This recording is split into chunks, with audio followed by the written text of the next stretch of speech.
Bismillahirrahmanirrahim. Assalamualaikum warahmatullahi wabarakatuh. Salam sejahtera untuk kita semua. Perkenalkan, saya Haidawati STI MSI, adalah dosen tetap program studi Sosial Ekonomi Perikanan Fakultas Ilmu Kelautan dan Perikanan Universitas Maritim Raja Ali Haji. Sebagai dosen, saya memiliki kewajiban untuk melaksanakan tridharma perguruan tinggi, meliputi pendidikan, penelitian, dan pengabdian kepada masyarakat. Video ini dibuat sebagai salah satu persyaratan sertifikasi dosen tahun 2024, yaitu pernyataan diri dosen dalam unjuk kerja tridharma perguruan tinggi PDD UKT-PT, khususnya pada aspek pengajaran. Pada kesempatan ini, saya akan memaparkan mengenai salah satu mata kuliah yang saya ampuh, yaitu mata kuliah Perencanaan Program Penyuluhan Perikanan.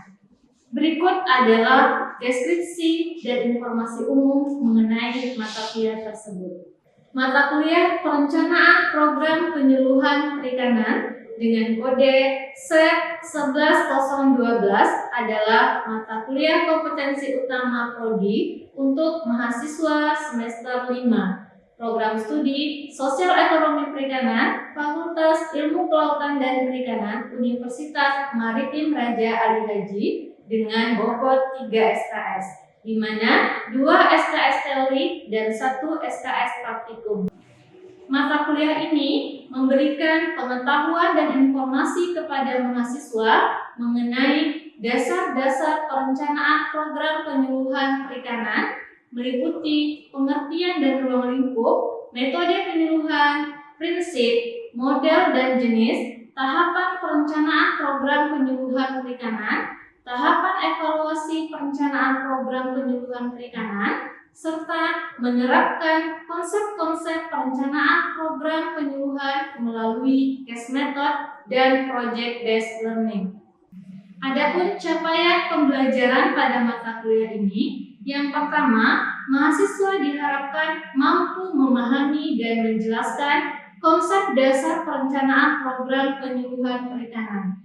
Yang kedua, mahasiswa diharapkan mampu menjelaskan dan memahami prinsip, model, jenis, dan metode dalam menyusun perencanaan program penyuluhan perikanan. CPNK yang ketiga, mahasiswa diharapkan mampu menyusun perencanaan program penyuluhan perikanan. Dan CPNK yang keempat, mahasiswa mampu menerapkan konsep-konsep perencanaan program penyuluhan perikanan.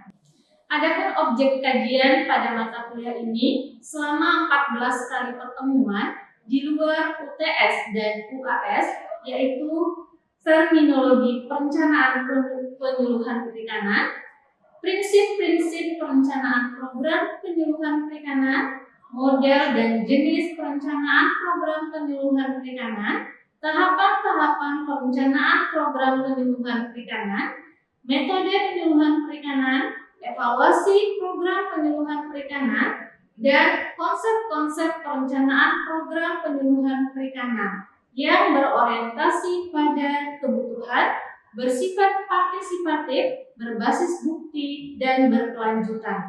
Mata kuliah ini menggunakan beberapa referensi.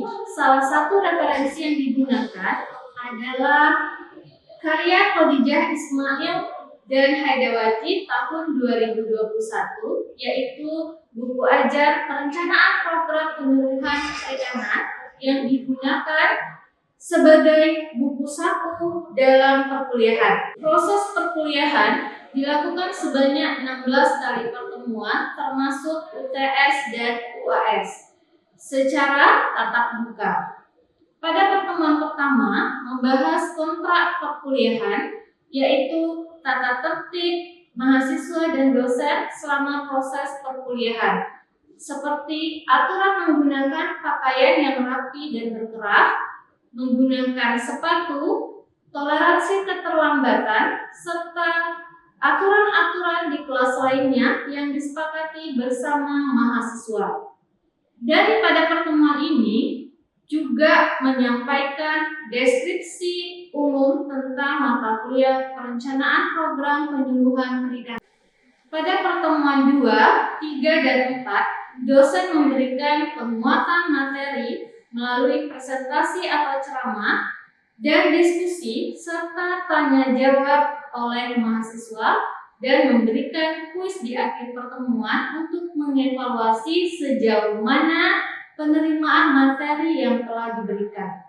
Sistem pembelajaran pada mata kuliah ini sudah mengadaptasi kurikulum kampus Merdeka dengan metode case method dan project based learning.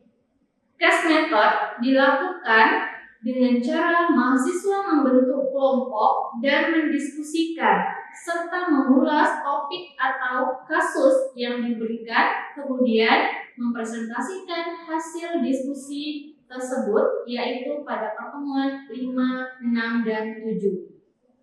Pada pertemuan 8, dilakukan ujian tengah semester untuk mengevaluasi mahasiswa selama 7 pertemuan yang dilakukan dengan memberikan soal esai sesuai topik perkuliahan yang telah dilakukan. Pada pertemuan 9 hingga 15 menggunakan metode project based learning, yaitu mahasiswa diberikan proyek menyusun perencanaan program penyuluhan perikanan mulai dari tahap penetapan masalah, tahap analisis data, tahap penyusunan program, hingga tahap evaluasi program penyuluhan perikanan.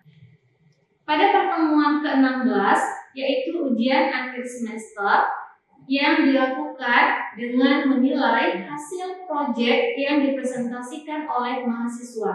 Selain pertemuan yang dilakukan di kelas sebanyak 2 SKS, juga dilakukan praktikum 1 SKS yang dilakukan di kelas dan di lapangan yang dipandu oleh asisten praktikum. Pembobotan setiap hasil evaluasi pembelajaran, yaitu penilaian aktivitas partisipatif sebesar 20%, meliputi keaktifan 10%, tugas dan presentasi 10%. Kemudian penilaian praktikum dan project report sebesar 30%. Penilaian kognitif sebesar 50% yang memuat UTS 20% dan UAS atau hasil proyek sebesar 30%, sehingga total bobot penilaian 100%. Berikut adalah cuplikan video pembelajaran secara tatap muka bersama mahasiswa di ruang kelas yang telah saya lakukan. Selamat menyaksikan. Assalamualaikum warahmatullahi wabarakatuh. Waalaikumsalam warahmatullahi wabarakatuh. Selamat pagi, dan salam sejahtera untuk kita semua. Apa kabarnya hari ini, teman-teman? Baik. Oke. Jadi ini masih pagi ya, tentunya teman-teman harus semangat mengikuti perkuliahan hari ini. Oke, minggu lalu kita sudah membahas mengenai kontrak perkuliahan, ya. Jadi mulai pekan ini sampai pekan berikutnya itu tidak ada lagi yang terlambat. Kemudian mematuhi apa yang kita bahas dalam kontrak perkuliahan pada pekan lalu. Nah, pekan ini pada pertemuan hari ini kita akan membahas mengenai terminologi perencanaan program penyuluhan perikanan, ya. Sebelum kita membahas lebih jauh mengenai apa sih itu perencanaan program penyuluhan, bagaimana sih itu merencanakan program penyuluhan perikanan, tentunya kita harus tahu dulu apa sih itu penyuluhan, ya. Apa itu penyuluhan? Teman-teman pernah dengar nggak istilah penyuluhan atau mungkin pernah mengikuti kegiatan penyuluhan? Ya, Eva. Penyuluhan seperti sosialisasi, ya. Ada lagi pendapat yang lain? Ya, memberikan informasi. Oke, memberikan informasi. Jadi penyuluhan itu sosialisasi. Penyuluhan itu memberikan informasi, ya. Nah, benar sekali. Penyuluhan itu Dan sosialisasi ya, kalau kita bicara sosialisasi dan penyuluhan itu sebenarnya maknanya tujuannya sama. Jadi sama-sama memberikan informasi. Tapi kalau sosialisasi itu sifatnya lebih luas. Nah, kemudian penyuluhan ini lebih spesifik. Dan sosialisasi itu dia tidak ada instruktur atau istilahnya yang mendampingi sifatnya jangka panjang. Jadi hanya sekedar memberikan informasi, memberikan pemahaman kepada masyarakat atau sasaran. Ya, sasaran sosialisasi, sasaran penyuluhan. Tapi kalau penyuluhan dia sifatnya kontinu jangka panjang dan lebih spesifik yang melibatkan kelompok kecil masyarakat. Ada instrukturnya, siapa? Penyuluh. Jadi penyuluh itu yang memberikan penyuluhan, gitu ya. Nah, penyuluhan itu berasal dari kata suluh. Suluh itu apa? Suluh. Nah, memberikan penerangan ya. Jadi memberikan penerangan, memberikan informasi agar masyarakat sasaran itu mengetahui, gitu ya, punya pemahaman, bisa meningkatkan pemahaman, pengetahuan, keterampilan mereka dalam berbagai aspek kehidupan. Nah, itulah definisi dari penyuluhan. Kemudian yang memberikan penyuluhan itu adalah penyuluh. Di sini penyuluh dikatakan sebagai agen informasi karena dialah yang akan memberikan informasi kepada masyarakat sasaran. Nah, sebagai agen informasi, penyuluh ini harus memanfaatkan sumber daya yang dia miliki serta segala media. Jadi media yang dia gunakan untuk memberikan penyuluhan, gitu ya, bisa memanfaatkan itu seperti media massa selain secara langsung ya, bertatap muka bertemu langsung dengan masyarakat sasaran, juga bisa melalui media seperti media massa, kemudian internet, gitu ya, dan lain-lain. Nah, itu kemudian keberhasilan dalam penyuluhan itu ditentukan tidak dari berapa banyak materi yang disampaikan, berapa banyak informasi yang diberikan, tapi bagaimana informasi yang disampaikan kepada masyarakat sasaran itu bermanfaat, gitu ya, bermanfaat bagi mereka. Kemudian terciptanya dialog. Jadi ada dialog pada saat kegiatan penyuluhan aktif, gitu, masyarakat ingin tahu. Nah, itulah keberhasilan penyuluhan, gitu ya. Oke. Kemudian ini 4 cara yang dilakukan penyuluh sebagai agen perubahan.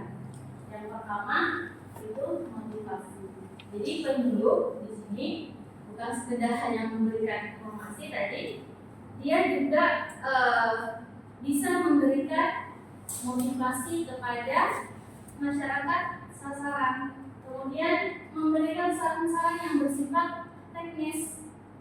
Nah, ini untuk apa? Untuk bisa memecahkan persoalan mereka, misalnya nelayan atau pembudidaya. Ya, kalau kita memberikan penyuluhan ke pembudidaya, itu misalnya mereka pasti yang mereka hadapi adalah apa permasalahan yang ada pada usaha budidaya, misalnya ikan, gagal panen, itu harus diketahui. Makanya penyuluh juga harus punya punya informasi, punya pengetahuan terkait dengan usaha budidaya. Itu yang harus dimiliki oleh skill, yang harus keterampilan yang harus dimiliki oleh seorang penyuluh. Jadi mereka yang akan memberikan saran-saran yang bersifat teknis, misalkan persoalan pembudidaya tadi, kenapa dia bisa gagal panen, apa permasalahannya, penyuluh harus tahu sehingga bisa memberikan solusi di sini ya dalam memecahkan permasalahan yang dihadapi oleh masyarakat sasaran kita, budidaya atau nelayan misalnya. Kemudian terakhir informasi.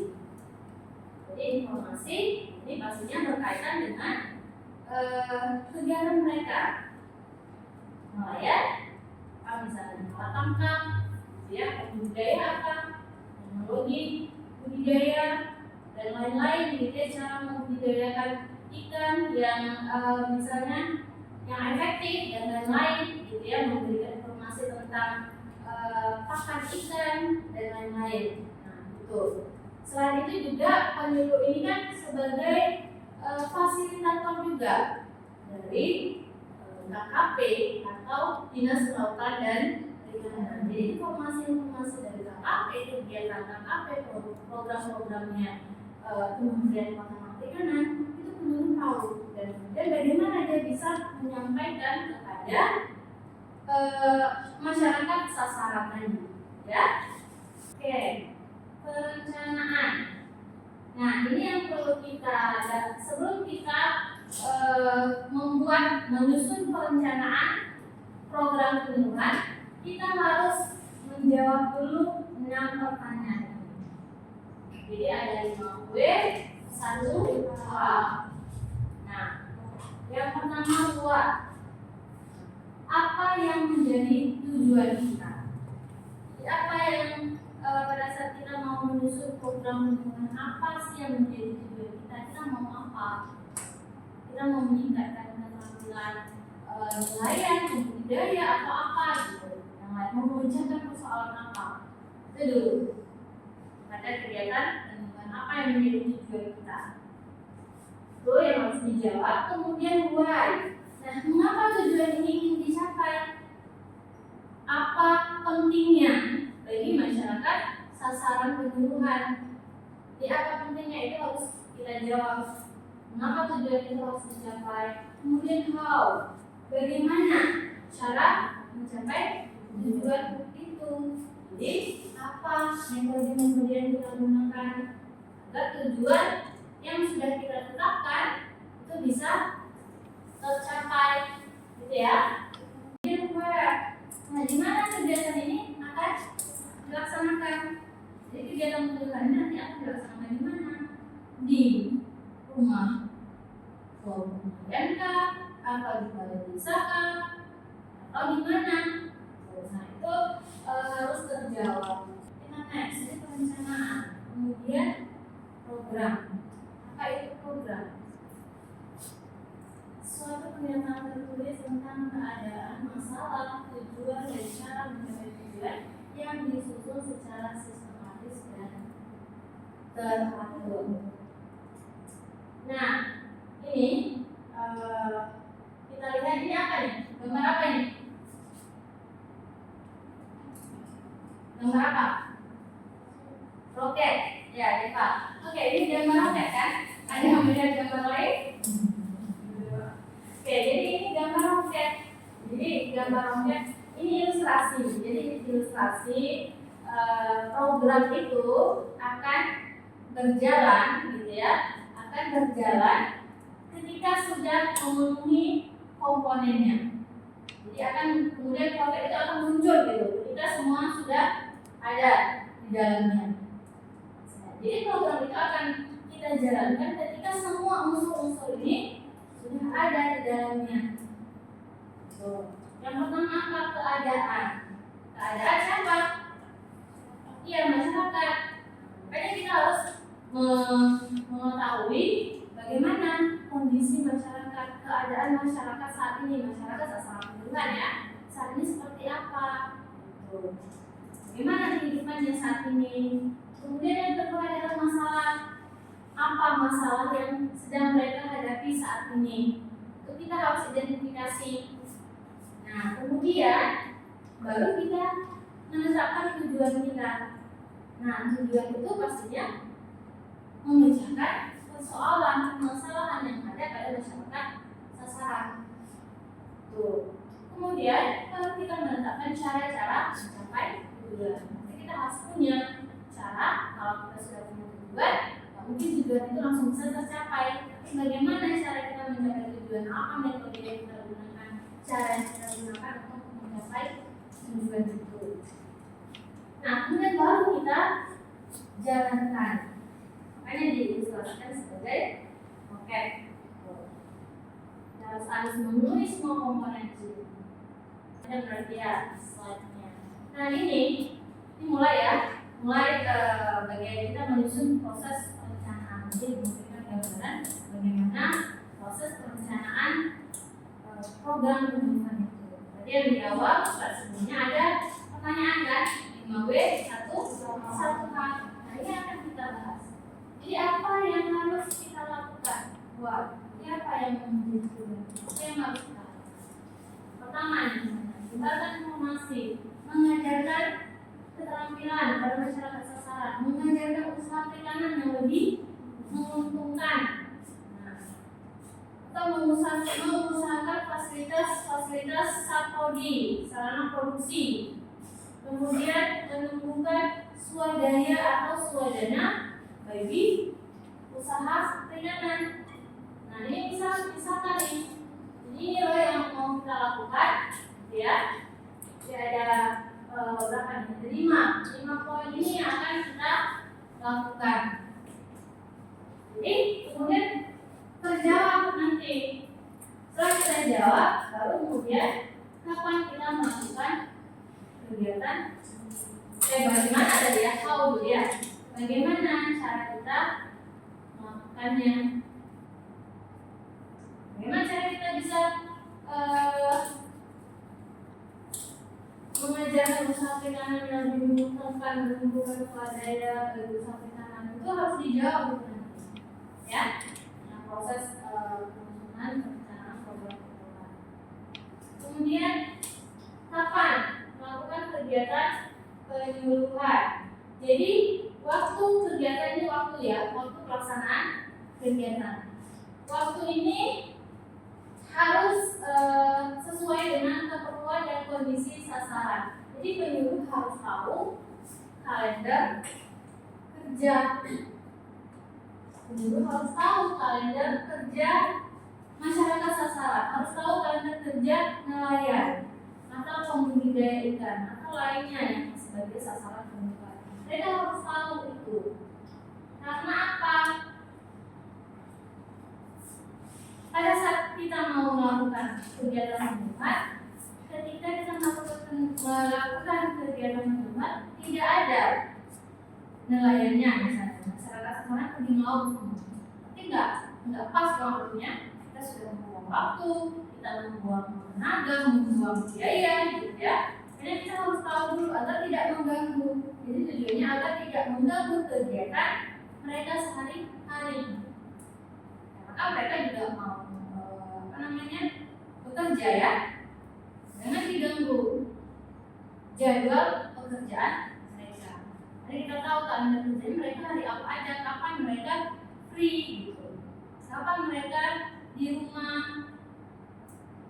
Nah pada saat itulah kegiatan itu akan kita lakukan. Jadi tidak mengganggu pekerjaan mereka. Hanya kita harus tahu kalender kerja. Kemudian di mana akan kita lakukan kegiatan penyuluhan itu? Kegiatan penyuluhan dilakukan di tempat di mana keluarga petani atau keluarga nelayan berada. Kenapa kira-kira? Kenapa kita harus melakukan kegiatan penyuluhan di mana tempat mereka kelompok sasaran ini berada? Agar apa?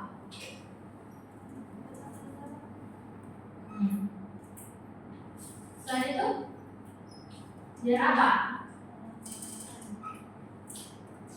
Terlaksanakan. Iya, terlaksanakan. Itu agar menghemat.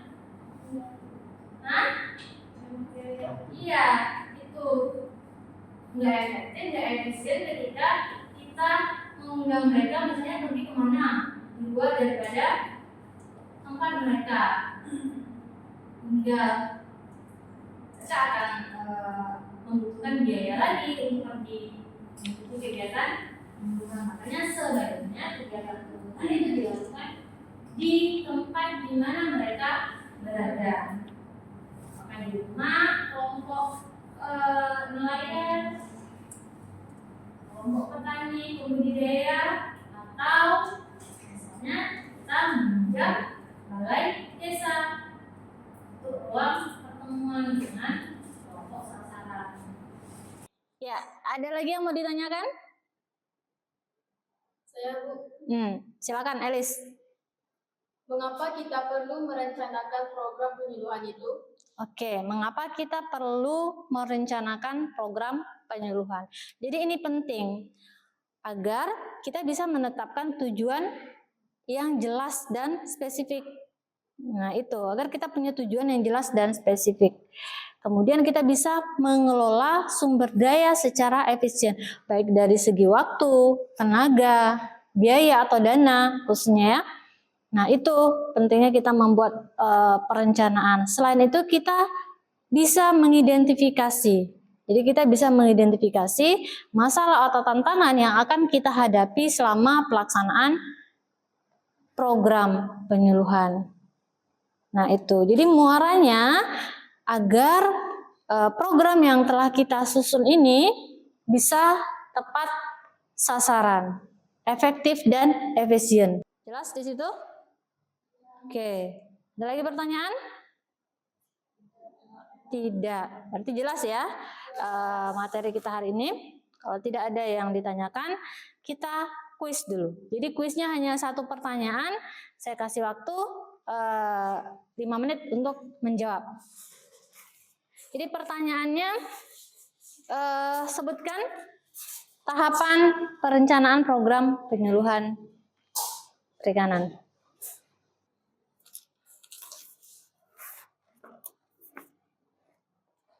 Oke, silakan dikumpulkan.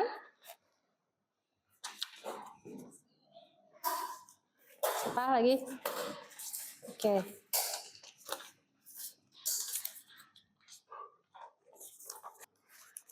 Oke ya. Jadi materi pekan depan itu kita akan membahas mengenai prinsip perencanaan program penyuluhan. Itu ada pada e-book yang sudah saya bagikan sebelumnya, sudah saya share sebelumnya. E-booknya itu ada pada bab 3. Silakan dipelajari materinya ya, terkait dengan prinsip perencanaan program penyuluhan. Oke, saya rasa cukup materi kita hari ini. Terima kasih atas perhatiannya teman-teman. Saya tutup dengan wabillahi taufiq wal hidayah. Wassalamualaikum warahmatullahi wabarakatuh. Waalaikumsalam warahmatullahi wabarakatuh. Demikian video PDD UKTPT bidang pengajaran. Semoga bisa memberikan gambaran mengenai kinerja pengajaran pada mata kuliah perencanaan program penyuluhan perikanan, jenjang S1 program studi sosial ekonomi perikanan, Fakultas Ilmu Kelautan dan Perikanan, Universitas Maritim Raja Ali Haji. Terima kasih saya sampaikan kepada semua pihak yang telah membantu selama proses sertifikasi dosen tahun 2024. Terima kasih kepada Kementerian Pendidikan dan Kebudayaan, Riset dan Teknologi. Terima kasih kepada Panitia Sertifikasi Dosen Universitas Maritim Raja Ali Haji. Terima kasih kepada atasan, teman sejawat, dan mahasiswa. Atas semua kekurangan dari saya mohon maaf sebesar-besarnya. Wabillahi taufiq wal hidayah. Wassalamualaikum warahmatullahi wabarakatuh.